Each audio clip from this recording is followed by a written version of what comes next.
नमस्कार प्रणाम आप सबके स्वागत बटे दुबाली भजी यूट्यूब चैनल पे। छोटा सा गीत दो लाइन के सुनाता नहीं, दो लाइन ना आज एक लाइन के गाना सुनाता है। अच्छा लगे तो लाइक सब्सक्राइब जरूर करब।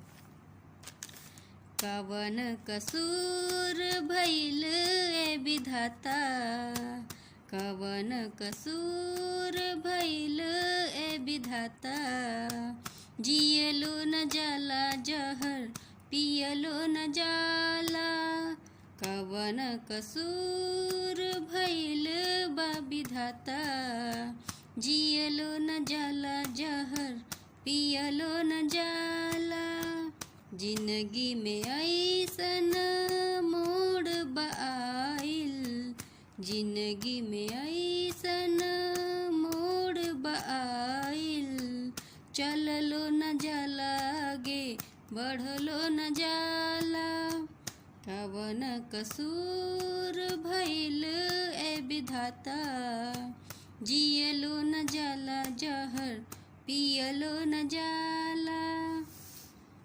अच्छा लगा तो सॉन्ग तो सुनिए, लोगन के साथ शेयर करिए। अच्छा लगी तो लाइक ज़रूर करब और शेयर करब, और चैनल के सब्सक्राइब नहीं की तो चैनल को सब्सक्राइब करी और सपोर्ट करी। अब मुलाकात हुई नेक्स्ट वीडियो में, तब तक के लिए बाय बाय।